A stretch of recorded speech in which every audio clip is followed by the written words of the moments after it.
talking about insulin resistance and cravings. I'm going to get just a little bit nerdy with it.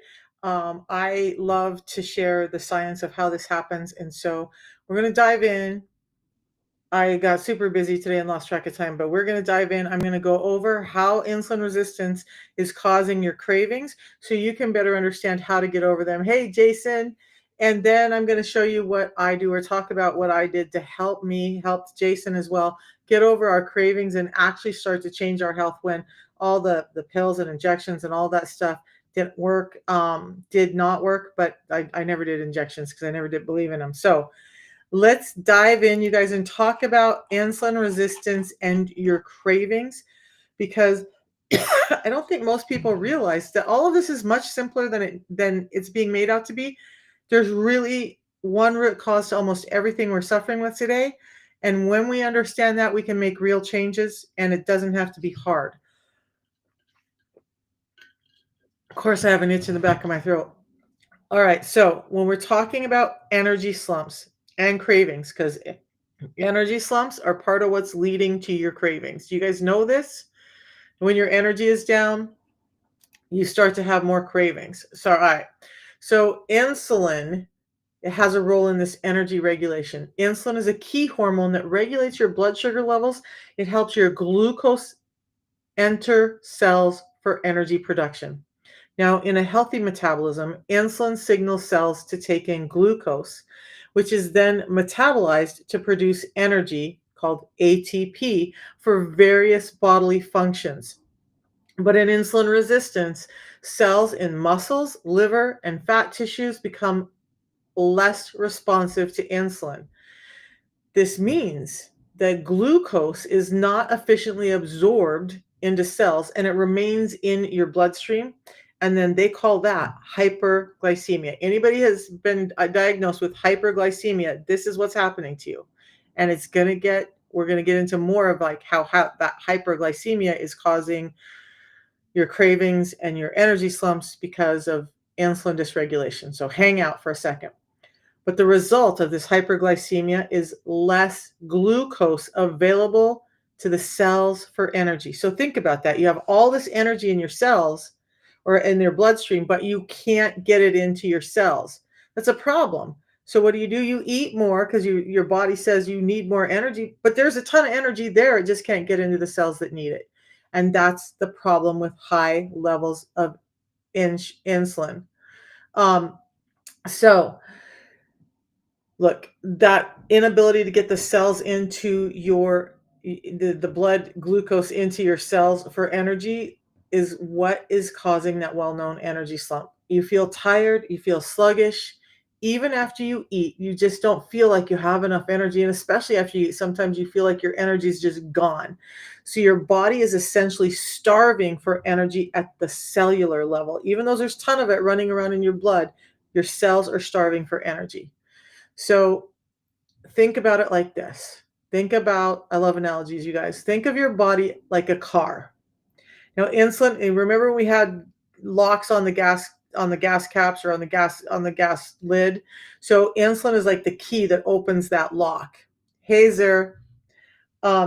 So allowing us to get energy into the gas tank. So now we've opened the gas tank. We have energy in there. That is allowing the fuel or glucose to get into this engine, right? Because it's got to go into the tank and then it gets into your engine or your cells. But in insulin resistance, the key isn't working right. So that fuel tank stays empty. Or it may stay full, but it's not allowing that energy to get into the engine, and the engine cannot use it efficiently. So your car sputters and doesn't run at full power. Like, okay, guys, I'm sorry. I get distracted by all the comments everywhere. Sometimes my ADHD goes wild. So bear with me as I struggle through this. I'm not going to struggle for very long. And I appreciate everybody in here who's listening and learning about this. So look, how does that energy slump create cravings for sugary foods? In insulin resistance, the brain signals for hunger and satiety or fullness, so leptin and ghrelin, are disrupted. Okay. So now you know you don't feel full when you're supposed to, and you feel hungry all the time. Those hormones get disrupted by insulin, and that affects how your brain perceives hunger and satiety. So, insulin resistance plays a role in the hypothalamus, the region of the brain that regulates your appetite. And when insulin is elevated, the body isn't responding properly. So, this disruption changes the body's ability to sense fullness, leading to increased hunger constantly, particularly for foods that are high in sugar and simple carbohydrates. I am fine until I eat, and then I think it's a lot of work to digest food, and then you're tired. Oh, I'll go over that in a minute. Remind me, or actually, we'll go over it now. So, what's really happening to you when you feel like, because I used to think that, I used to think I have this tiredness after. I would get the chills after, and everybody's like, "Oh, it's just your body digesting the food." No, what's happening is you're having blood sugar spikes and lows. So when you've trained your body to have insulin high all the time because you're eating every 2 hours, you're eating all these carbohydrate foods, you're training your insulin to be high all the time. Now, when it's high like that, it doesn't come down quickly, but it's learning that you're going to eat again. So it's wanting to get rid of that energy. So it actually depletes you of all the energy from your bloodstream. Remember, the cells aren't taking it in like they should. It's not hanging around in the bloodstream long enough because we can't keep it in the bloodstream. The insulin is shoving it into your fat cells, but now you have this energy disparity. So you feel tired. You may even get the chills because now a blood sugar that was high, creating a high insulin, has dropped, creating this energy slump for you. That's why you're feeling tired after you eat, because your energy levels in your body are just like bouncing around like a pinball. It's crazy. And you're feeling the results of it, but has your doctor ever talked to you about that? Have they ever told you that this is a glucose response in your body? Have they ever told you that it's easy to fix with some proper dietary interventions? Lee, you're gone, dude.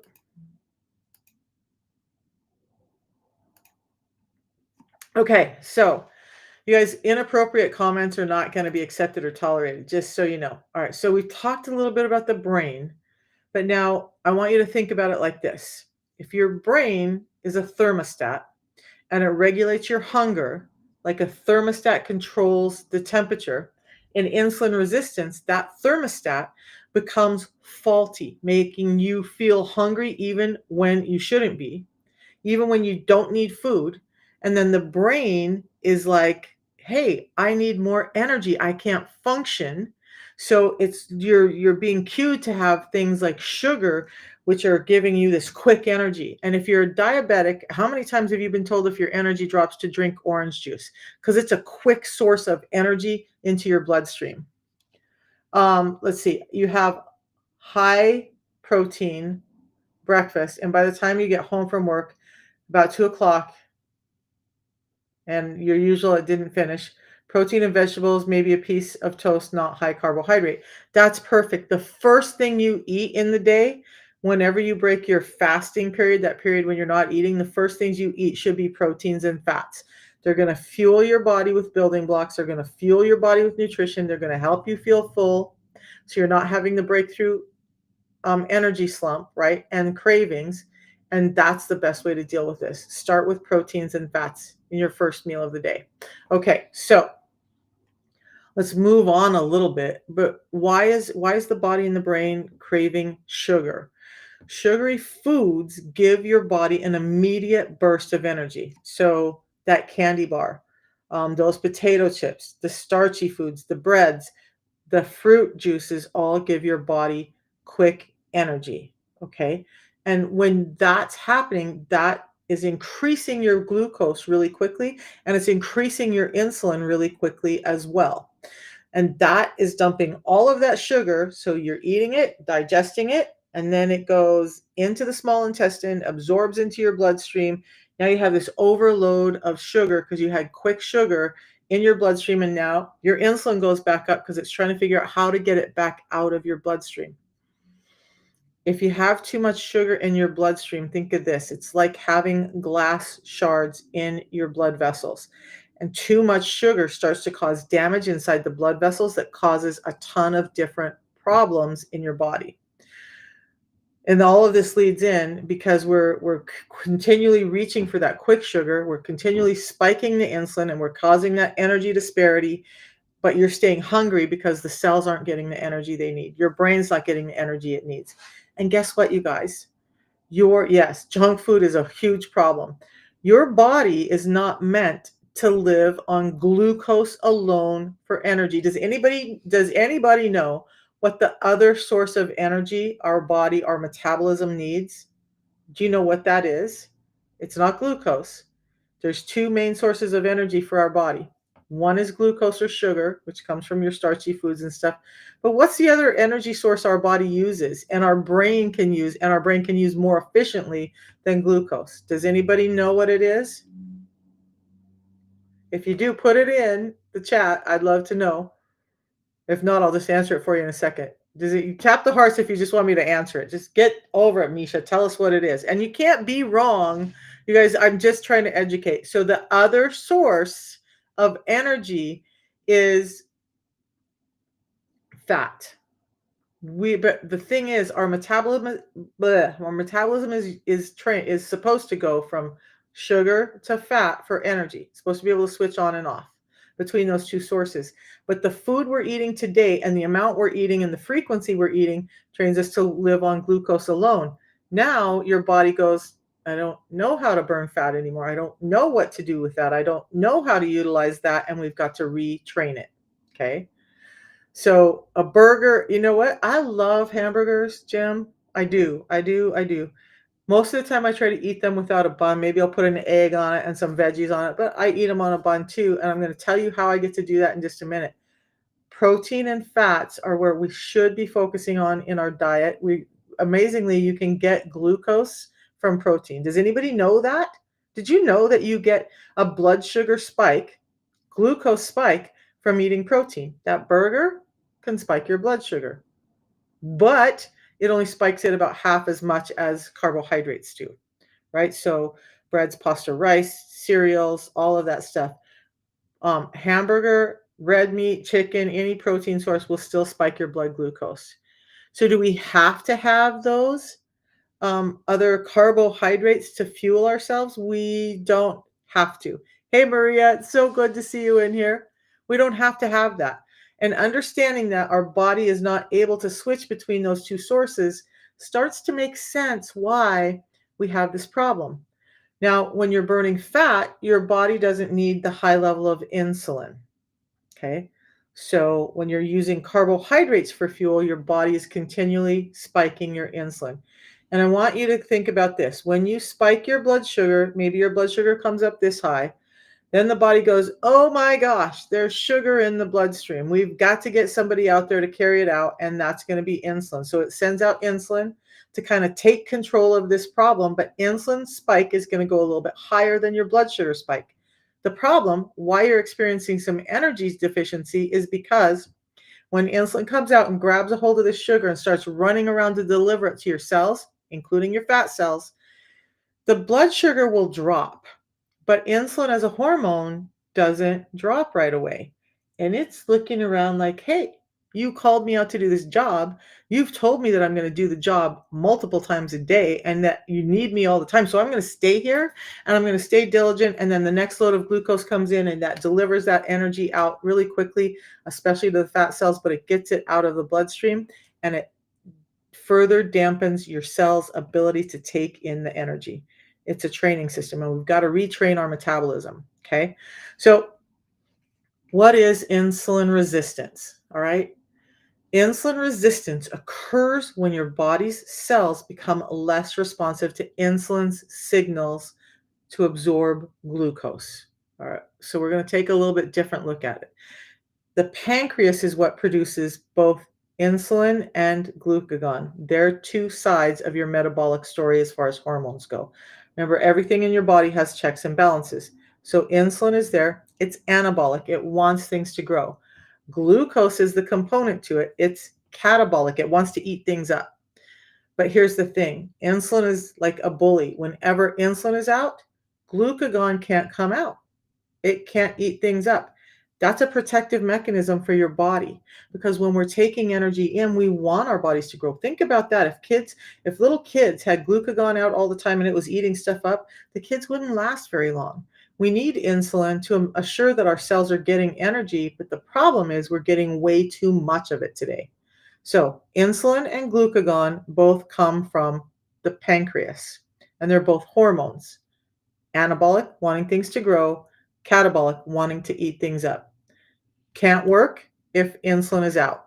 Just understand that piece real quick, okay? So, the pancreas starts producing more insulin in response to the high amounts of glucose that we're eating now.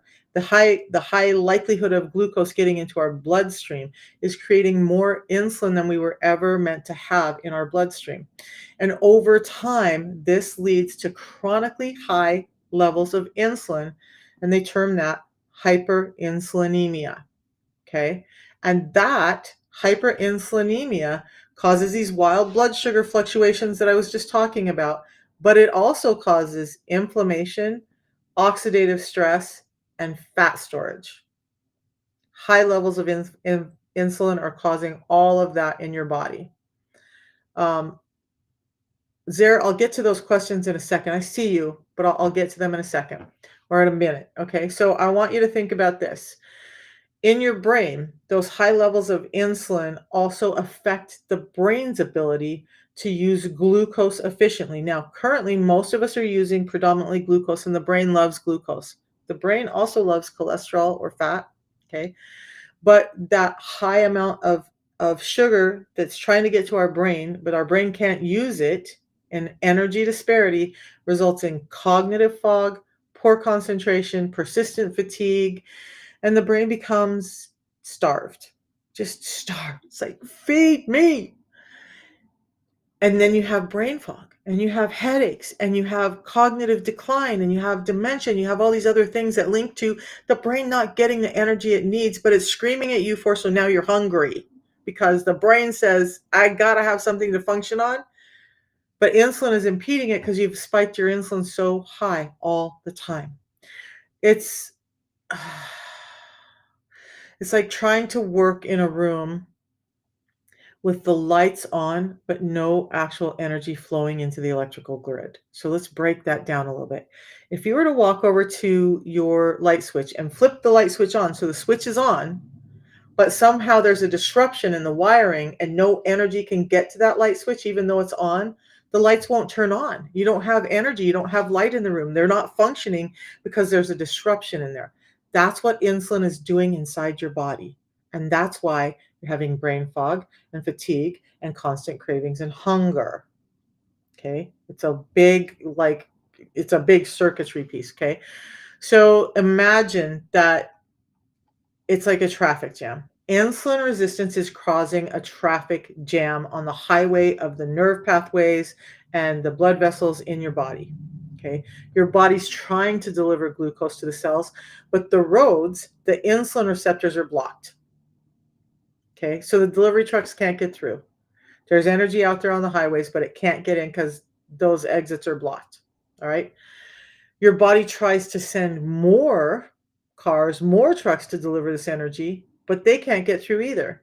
And then what happens? They build up on the freeway. Now we have accidents and we have traffic jams and we have all this stuff. That's going on inside your body when your insulin levels are so high all the time. Does that make sense? They just pile up. And so all of this energy is just kind of piling up, but it can't get where it wants to go. And so when it starts to pile up, what does insulin do with it? It puts it in your fat cells. Now you're getting heavy and you're tired and you're still hungry and you wonder why you have this problem. It's not a lack of insulin. It's that we're spiking it too high too often. Giving yourself more insulin or more of something that's going to block other receptors or whatever is not the answer, you guys. We've got to control how come we're spiking the insulin high all the time. Okay, that's what the real key is. So then there's some other pieces to this. So our food environment is causing this problem. We know that, right? Our crops are not rotated. We use glyphosates and pesticides on them. It's changing the way our food reacts in our body. So we're not getting the nutrients we need. We're not getting a number of things. And one of the things we're not getting is fiber. So, Zer, I'll talk to you about this. When you have protein, and I love this piece of this, okay? When you have protein, you need to have fats.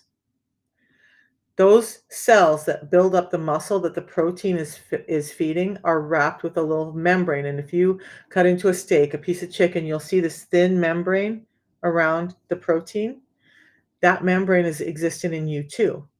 Guess what that membrane is made of? Is it made of glucose or is it made of fat? Which one? Which one do you guys think?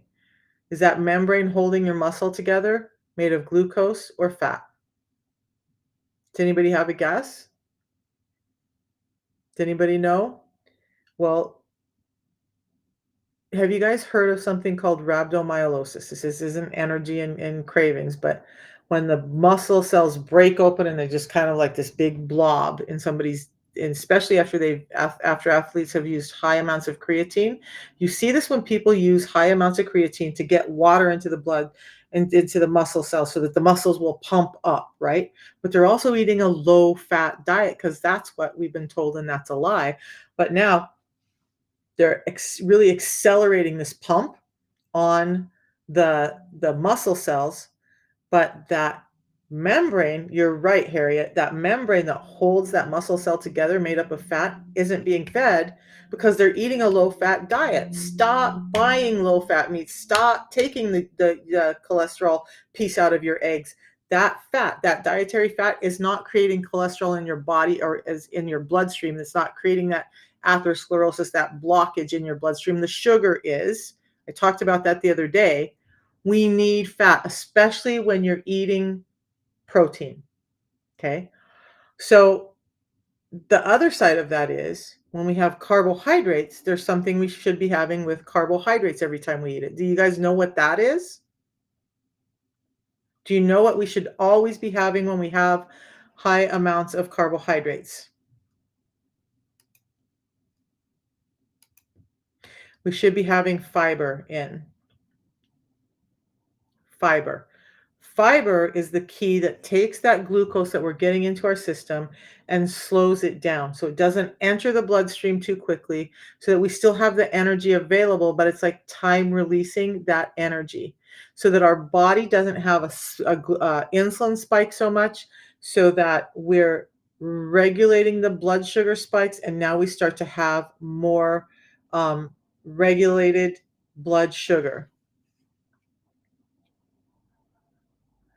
Oh my God, I'm gonna tell you guys something. These people on YouTube are wild. Wild. I'm just not putting up with it. I finally learned how to block them so I don't have to be distracted by it. But yes, glucose, sugars, carbohydrates need fiber. That's the piece that slows down how quickly the sugar enters your bloodstream and affects your insulin and affects your entire metabolism. Okay. So whenever you have anything, breads, pastas, rices, cookies, cakes, even your fruits and vegetables, you need to have fiber with them. Is there any wonder why fruits and vegetables naturally have fiber in them? The problem is that we, in our human intelligence, removed the fiber from them because we wanted hyper palatable foods that taste yummy and delicious all the time. And it's gotten so bad that people won't eat foods that don't have this high amount of glucose and low amount of fiber because it just doesn't taste as good. And then they get sick and they wonder why. You guys, we've been lied to and we've been sabotaged with our food. You have to have fiber in order to deal with those glucose spikes. Okay. Light, you know what? I'm 61 years old and I'm a nana. I'm damn proud of that. So, yeah, you can call me grandma all day because I am. All right, now, you guys, I get either comments that are so they're just so inappropriate or just stupidity, like people trying to trigger you. I don't know. And it used to be TikTok. It's now YouTube. All right, but let's get back to it. So we have this cultural environment where we've changed our food, where we want hyper palatable food, where we want more sugar. Why has that happened? 70, almost 80 years ago now, I think, Ansel Keys came out and said that he thought that fat was causing heart disease. So we're talking about Siddharth, we're talking about cravings and energy slumps and why they're happening and how insulin is changing that for us. So hang on, we'll kind of round back into some of that. But when Ansel Keys told us that fats were bad, and the food industry was like, yay, why would the food industry say yay to no more fats in our food, to us having low fat everything? Because remember, I said fats keep you satiated, fats keep you full. You don't go out and buy as much food when you're eating healthy fats. I'm not talking about seed oils like canola oil and grapeseed oil and all of that stuff. I'm talking about healthy fats like avocado oil, extra virgin olive oil, coconut oil, butter, ghee, beef tallow. Those things are healthy fats. And yet we've been told they're not. The yellow of the egg, that's a healthy fat. Yet we've been told that it's not. Stop buying the egg white only thing. The yolk is not making you fat. The sugar and the bread and everything else around it is. The secret to my skin is that I've gotten my insulin under control, and this protocol that I'm going to talk about feeds my gut from the inside out, allowing my skin to be healthier. I talked about that a little bit the other day, you guys. When your sugars are high, it really affects your skin and creates excess wrinkling and dullness and thinness in your skin. So getting that sugar out and regulated helps your skin. That's the answer to that one. Now, back to the energy part. All right. So in today's food environment, we're constantly surrounded by these hyper palatable foods.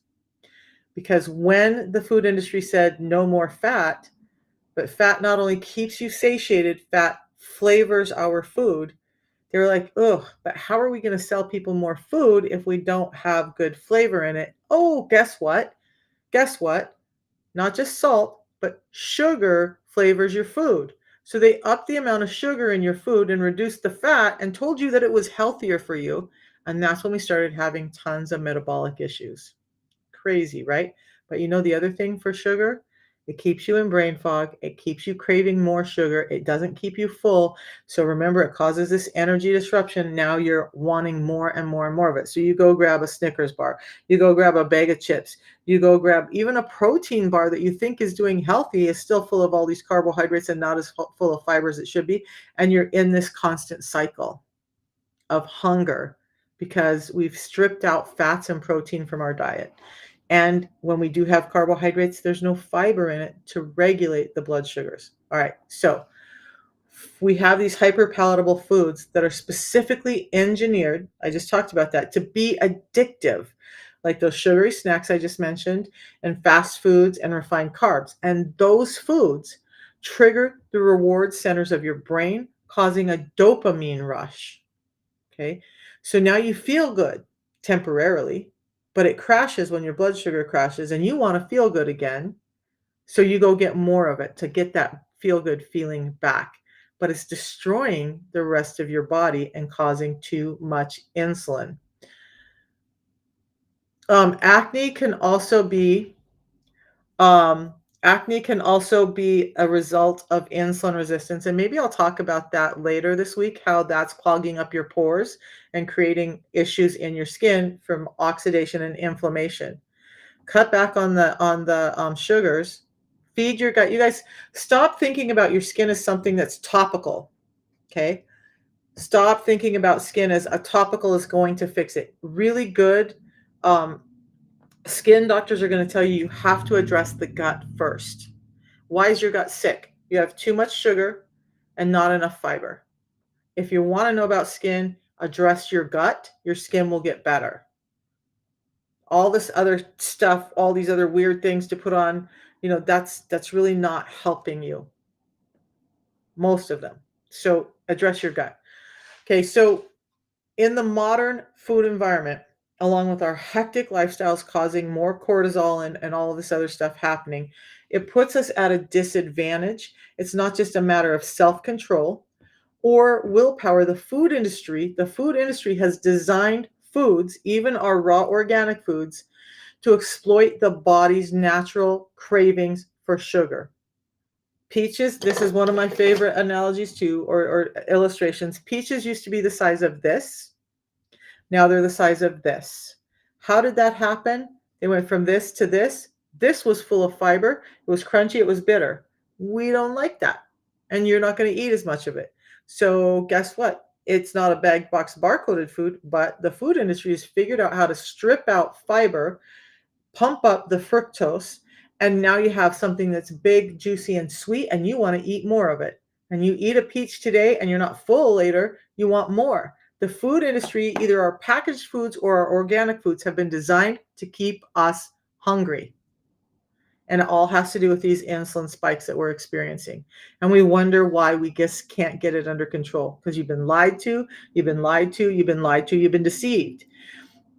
And it's continuing. So the smart thing we can do is to replace that, is to start to adjust that and help regulate how that's happening in our body back to a state where it should be. Okay. So think of your body like a garden.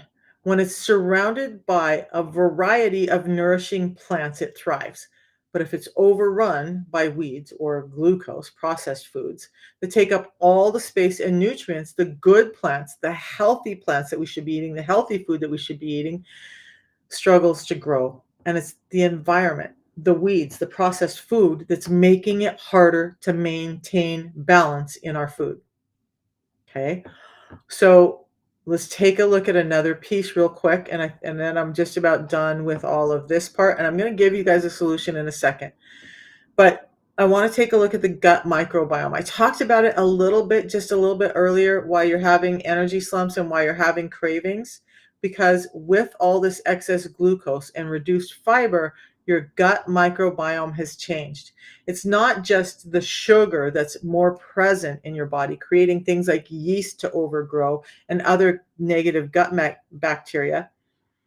That excess sugar, creating that imbalance towards the negative gut bacteria, is also creating your cravings. Now you have an overload of that bacteria and it wants to be fed. And what does it feed on? It feeds on sugar. And do you know what fiber does for you? Fiber feeds the good bacteria. So skin issues, anxiety, depression, brain fog, cravings, fiber is part of the key to fixing that by balancing your gut microbiome back out. Thank you, Penny K. Thank you so much. Yes, yes, share this out. It will be housed on YouTube later. If you missed parts of it, when I'm done, it will be on my Brilliant Health with Misha YouTube channel. And if you just go to the live button, you'll be able to find everything there. But our gut microbiome. Our gut microbiome is home to trillions of bacteria. Some are beneficial, like I mentioned, some are harmful. And those bacteria play a crucial role in regulating your metabolism, your immune system, and even your appetite. But when they're out of whack, like I've mentioned a couple of times, it also affects your energy, it affects your skin, it affects much more than just those top three, right? So a high sugar diet fosters the growth of those sugar-loving bacteria as firmicutes and yeast. Okay, so they thrive on sugar and they cause more cravings. And those microbes send signals to the brain that increase your appetite, making it harder for you to resist food, making it more likely that you're craving sweets and negative foods. The gut microbiome directly affects, not just because we have a lack of energy, but it affects your brain and what it's cueing you to eat. And when that negative gut microbiome is strong in your gut, it's telling your brain to crave more sugar. And so you wonder why. Why do I have cravings for sugar or simple starches all the time, which just convert into sugar? Because your brain is being cued by your gut, and there's a direct link between your brain and your gut to crave that. And the lack of fiber in our food today is what's causing that. So if you switch that around and you start adding fiber back in and you start switching that gut microbiome to be more balanced and more full of those probiotics, you start to feel better. You start to have less cravings. You start to have less skin issues. You start to have less wrinkled skin and brain fog and all the other things. But it's fiber that does that. And why? Fiber is the food for probiotics. Fiber is the food for probiotics. You've got to have fiber in order to feed them. Now, how many of you guys have taken probiotics and thought, that's the cue for my whole gut? I'm just going to throw in probiotics. I'm going to throw in probiotics, but you keep eating sugars and you're not getting in fiber. You can put all the probiotics you want in your gut. They're not going to survive very long if you're not feeding them. So, a little hint here. You want to make use of those expensive probiotics you're taking? Give yourself some fiber. Give yourself some fiber. Or it's just a waste. It's just like you're just peeing out that money that you spent. Okay? Stop taking probiotics without taking fiber to feed them, because your gut's imbalanced because you didn't have fiber in the first place. You know, you wouldn't need to take them if you were getting fiber in and feeding your own microbiome well. Crazy stuff, right? Has anybody been told that? Or no, just buy more of this, buy more of that, eat more sugar, but then buy probiotics to throw in on top of it. Now we got a big fermented mess in the gut. That's not a good thing. Okay, so it talks a little bit about why fiber is the key.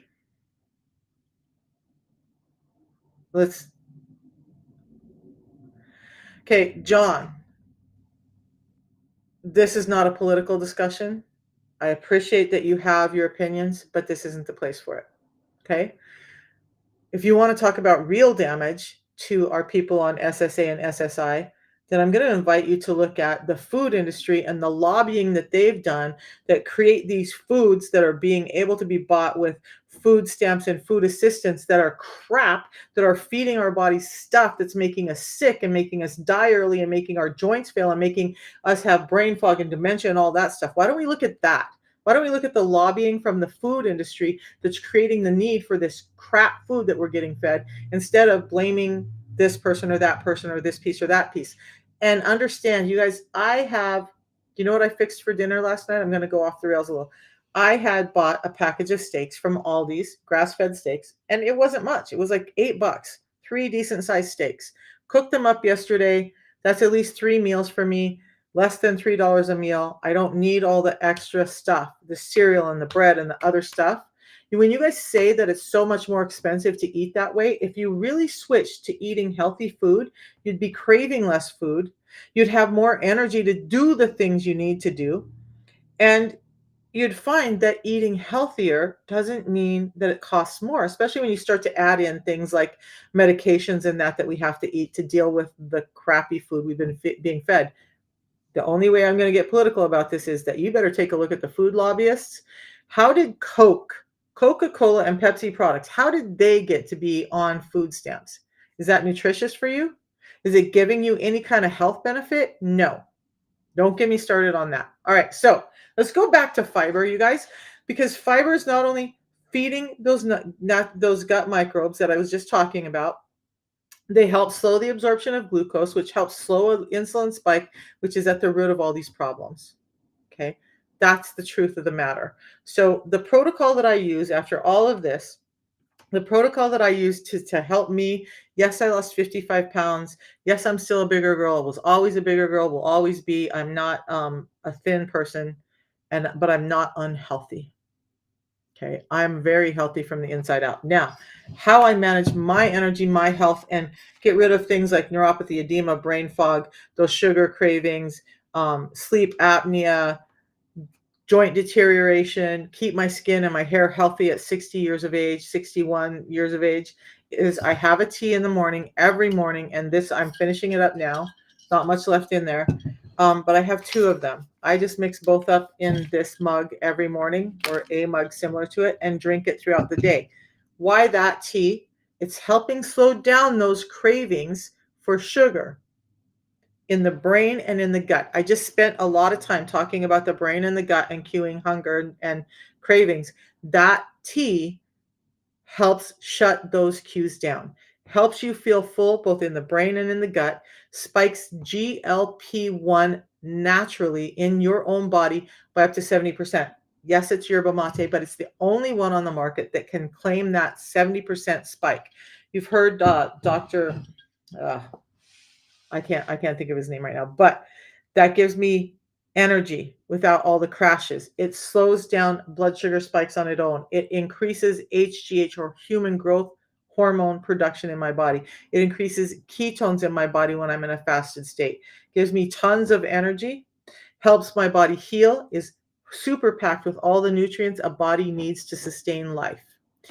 Now, why this one? Why do I love this one? Because it's been through a 5-step process that helps purify it. So think of things like microplastics, that's the big thing right now.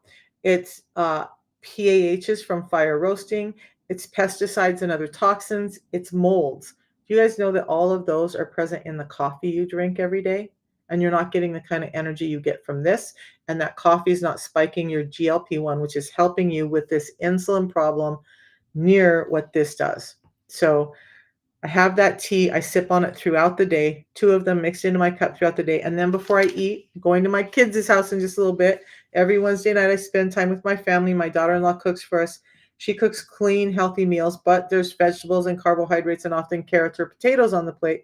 Root vegetables spike your glucose higher than above ground vegetables. Just know that. A carrot will spike your glucose higher than zucchini will. Okay. And then there's the fiber content. But I have this before I eat. That gives me all the fiber, slows down a glucose spike by up to 40%, which means my insulin spike stays down, helps me feel fuller longer. I don't have to eat as much at the meal. I stay fuller longer after the meal. And that's how I reversed my diabetes, got my blood sugar under control, got my blood pressure under control, reversed my sleep apnea, got my edema and neuropathy to go away, improved my skin health, started growing hair. Like, I cut my hair recently, but this is longer than my hair was even when I was a kid. And it's just helping with my health overall from my gut out. Both products work, and they both help to stabilize blood pressure. So does it mean I have to do anything complicated? Does it mean I have to go on carnivore or vegan or do any of that? No, it doesn't. Like I said, somebody mentioned burgers earlier. I actually had a burger. I made it at home yesterday. Um, I don't know what she'll fix tonight. Probably some type of chicken, probably some type of carrots, probably some type of potato, but she's cooking, I eat it. I don't have to worry about it. Even if they were to order in pizza tonight, which doesn't happen very often, I would still be able to sustain it by having the pre-meal drink that helps reduce a blood sugar spike by 40%. And that's all I do every day. I don't go on crazy diets and do all that stuff. I just eat normally. If I want to have Mexican food, I have it. If I want to go out to Italian, we eat that. If I want to go, we used to do Indian food every Wednesday night, which is generally high in carbohydrates. I can do that too, and I don't experience the high blood sugar spikes. My A1C has stayed normal, and all my labs indicate that I am no longer diabetic. That's it, you guys. You don't have to make this hard. You don't have to go get 10 different things and follow some crazy protocol. I got to do this in the day and that and you know, it's 2 products that really affect everything. If you want to know more about it, use the link in my profile. And yeah, not political. It's about monthly incomes they won't receive. So the link to the products are in my profile. And you know what? People on SSA and SSI can do what I'm doing and increase their income and not have to worry about that. Why don't we look at some solutions like that? They don't have to go out and be at a job. They can be home and do what I do from home and help people feel better. There's other solutions than complaining. We all have complaints, but let's find solutions instead of talking about the negatives, because it's a broken mindset we have. We've been taught to be helpless, and we're not helpless in our food, in our wealth, none of it. So you guys, I do this for a business. Of course I do. I'm on here twice a day right now, every day, talking about stories, talking about science. I put a lot of work into it. I would appreciate if when you use the link you just purchased from me, understanding that I've given you a lot of value.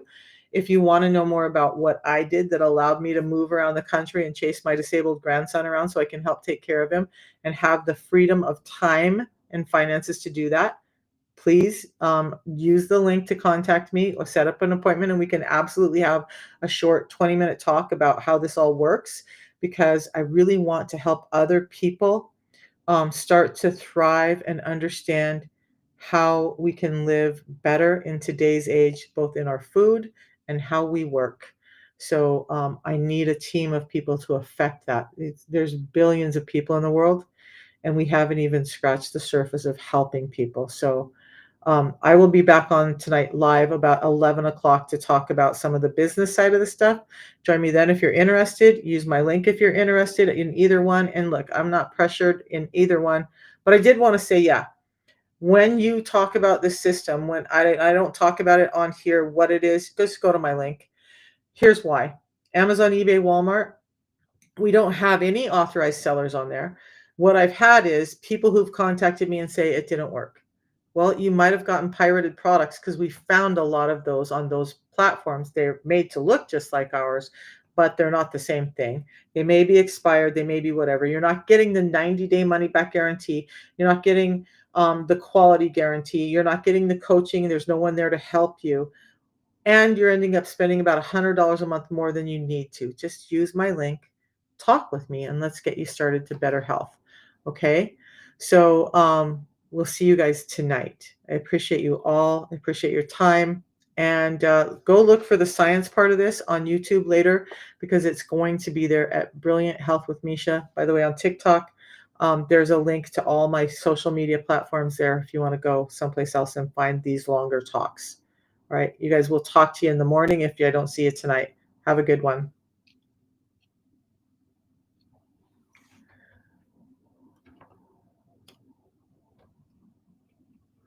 So, John, before I hang up, I'm going to agree with that. And when you want to get into the other part of it, which I'm not going to get deeply into, um, just follow the trail and figure out why our agriculture is so messed up and where it really came from. You want to come on and talk at me, all this political stuff, go do some research on what's really going on. Maybe go listen to people like Cassie and Callie Means who have worked in that industry and have some real insider clues as to what happened and where it all came from. And then you can go have a conversation on your own page about that. Okay? All right, you guys.